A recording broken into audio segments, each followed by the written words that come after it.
दोस्तों आज की इस वीडियो में हिंदी 2025 का एक वायरल पेपर देखेंगे जिसका कोड है 801 एचएफ।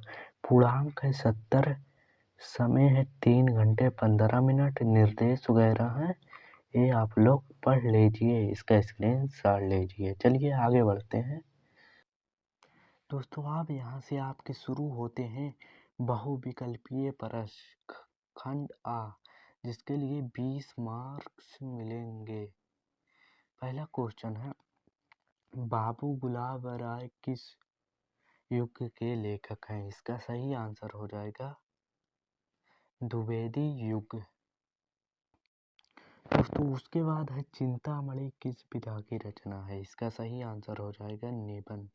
चिंतामणि निबंध विधा की रचना है। उसके बाद है, गोबान किसकी रचना है? इसका सही आंसर हो जाएगा मुंशी प्रेमचंद। उसके बाद है, शुक्ल युग की समय अवधि है। शुक्ल युग की समय अवधि है।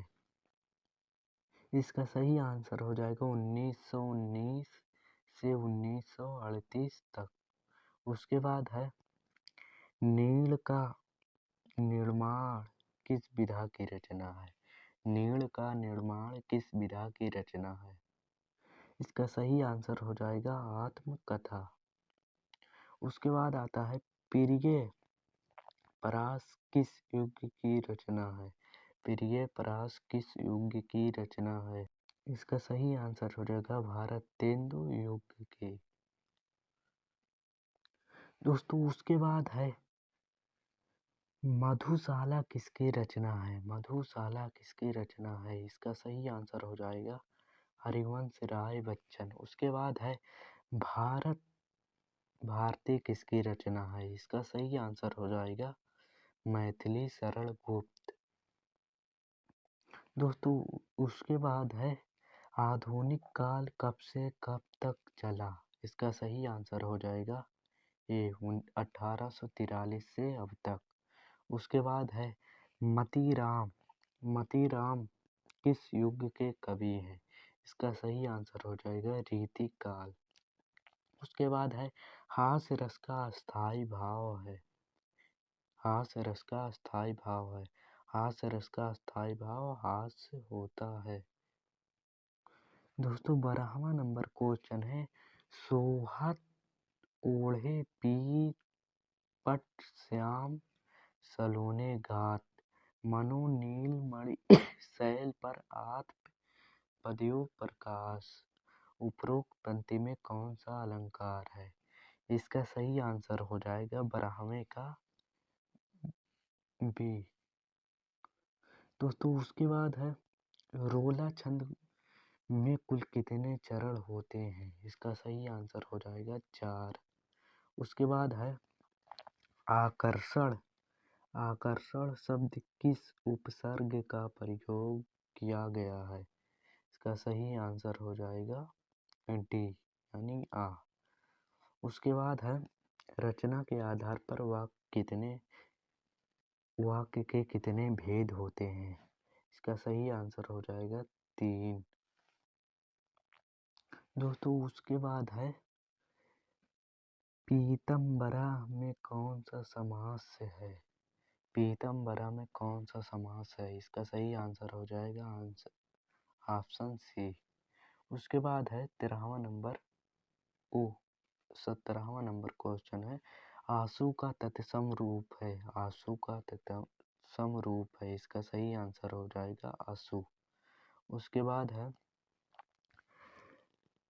कर्तृवाच्य में किसकी प्रधानता होती है? इसका सही आंसर हो जाएगा कर्ता की प्रधानता। उसके बाद है, तादभय शब्द में वचन एक विभाती है। इसका सही आंसर हो जाएगा ऑप्शन डी चतुर्थी विभाती बहुवचन। उसके बाद है, निम्नलिखित में से सर्वनाम है। निम्नलिखित में से सर्वनाम है। इसका सही आंसर हो जाएगा वह। निम्नलिखित में से कौन सा सर्वनाम है? दोस्तों अब आता है वर्णनात्मक प्रश्न खंड बा में, जिसके लिए पूर्णांक 50 नंबर मिलेंगे अगर आप इसको कर ढालेंगे। पहला क्वेश्चन है निम्नलिखित गद्यांश पर आधारित 3 प्रश्न का उत्तर दीजिए। देखिए ये गद्यांश है कुछ इस प्रकार गद्यांश है, इसके नीचे 3 क्वेश्चन है। पहला है उपरोक्त गद्यांश का संदर्भ लिखिए, इसका आपका संदर्भ लिखना है। फिर उसके बाद गद्यांश के रेखांकित अंश की व्याख्या, गद्यांश के रेखांकित अंश की व्याख्या।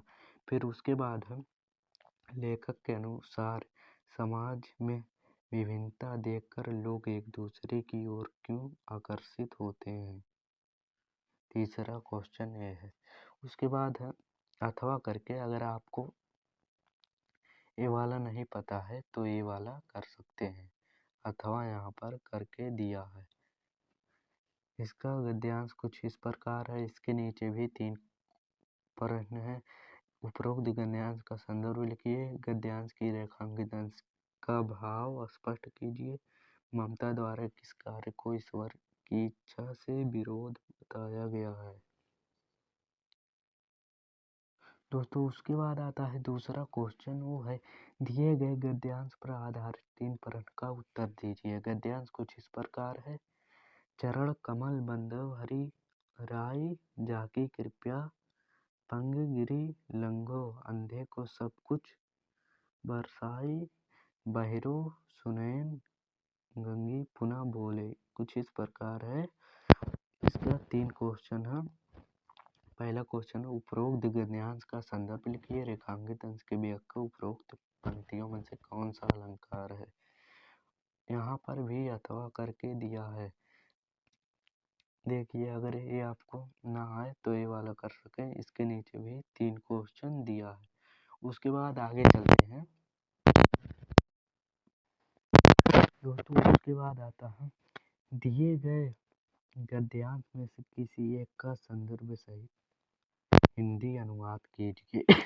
देखिए संस्कृत गद्यांश है, पहला गद्यांश ए है, दूसरा गद्यांश ए है। अगर आपको अथवा करके दिया है, अगर आपको ये नहीं पता है तो आप ए कर लीजिए, जिसके लिए 2 नंबर संदर्भ के लिए मिलेगा, 3 नंबर व्याख्या यानी हिंदी अनुवाद के लिए। उसके बाद है चौथा नंबर क्वेश्चन है दिए गए पद्यांश में से किसी एक का संदर्भ सहित अनुवाद कीजिए। देखिए संदर्भ कुछ इस प्रकार है। मानव हित प्रियो भवति क्रोध हितो न सोचित, कुछ इस प्रकार है। और अथवा करके दिया है, ये आपको न पता रहे तो ये कर लो। उसके बाद आता है अपने पठित गद्यांश के आधार पर निम्नलिखित में से किसी एक का उत्तर दीजिए। दोस्तों ये जिला वाइज पूछा जाता है।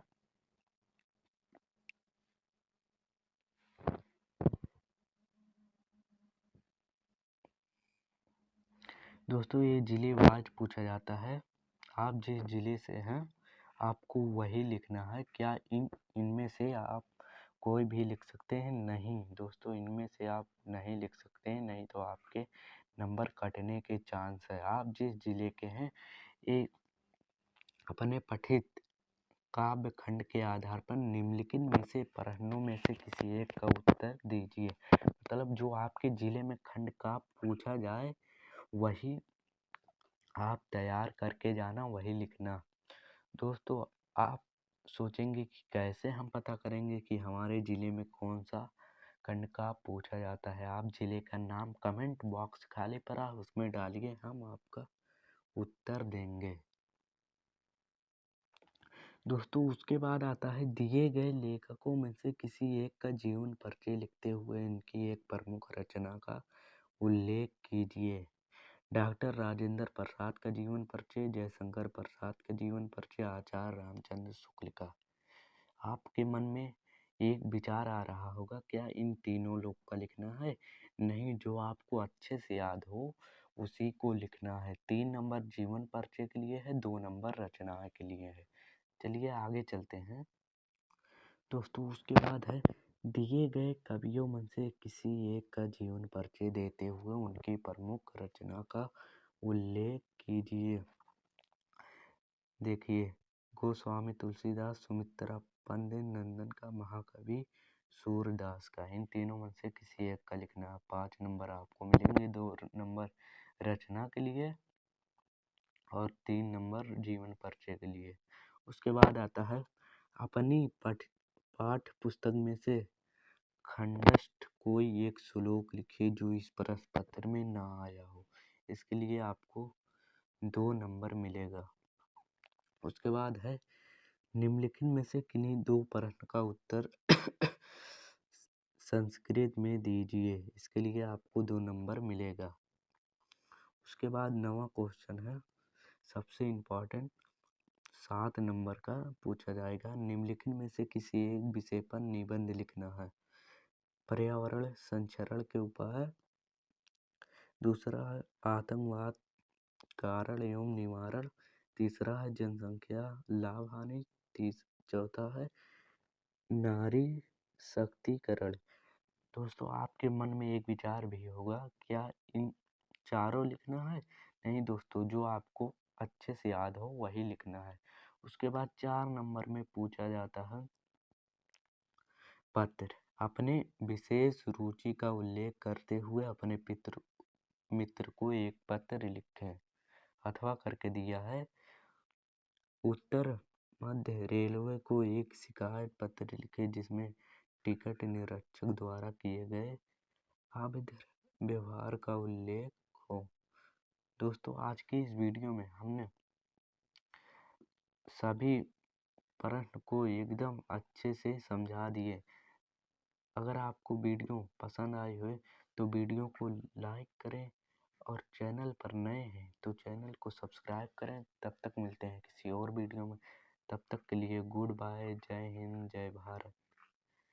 अपना और अपने माता पिता का नाम रोशन करिए। चलिए मिलते हैं किसी और वीडियो में। तब तक के लिए गुड बाय, जय हिंद, जय भारत।